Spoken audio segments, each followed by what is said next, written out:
bring in a man now who's become familiar to all of us, America's top expert on infectious disease, Dr. Anthony Fauci. Dr. Fauci, thank you for your time this morning and for your tireless service over these last several weeks and years. As we heard from the president all last week, he was hoping that we could reopen the country by Easter. But of course, we saw that extension of the guidelines yesterday. Take us inside that decision. What convinced the president was necessary? What convinced you?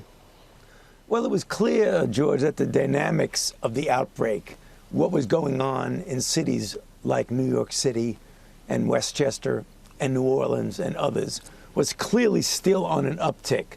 And to pull back the mitigation methods before you reached the peak and turned the corner, I think really would have been imprudent, because that would have merely regenerated the spike to go up. So we had some intensive conversations with him. And we convinced him. He listened. And we said the better part of valor would be to extend them until the end of April, when we think it would peak and start coming down. I mean, these are all projections, but the thing we were pretty sure of is that if we prematurely did it, it would likely rebound. And that's one thing you did not want to happen. You talk about the peak at the end of April. The president seemed to say yesterday that the models estimate the peak death rate in 2 weeks. So which is it? Is it 2 weeks from now or the end of April?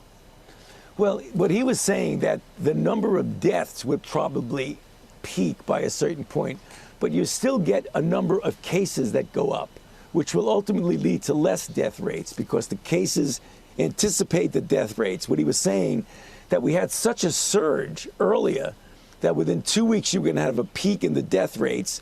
The death rates start coming down, but you have another curve, which is actually the new infections. So they're complicated curves that overlap each other.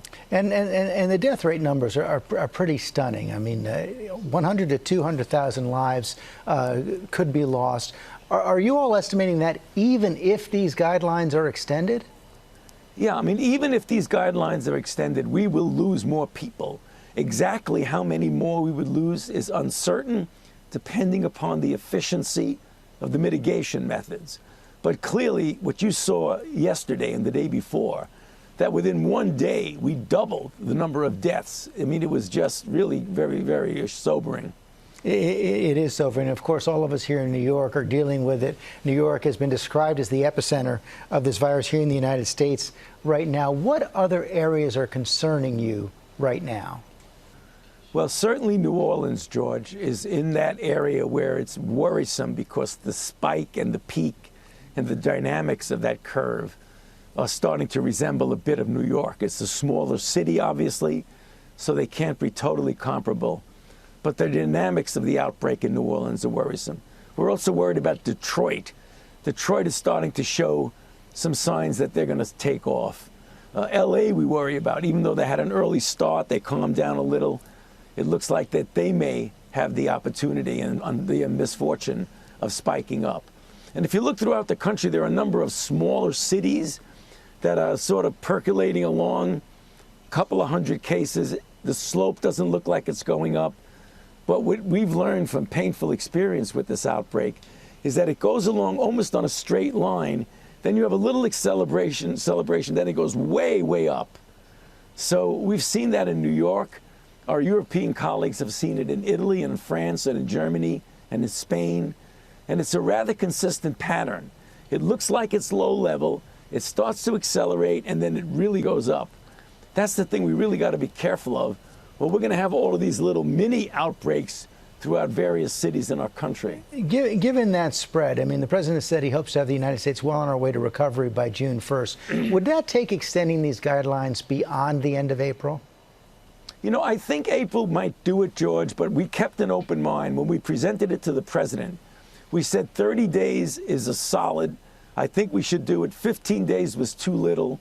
None of us felt that 15 days was adequate. And when he asked the obvious question, which is a reasonably good question, do you think there's a possibility that we may be able to go past 30 days?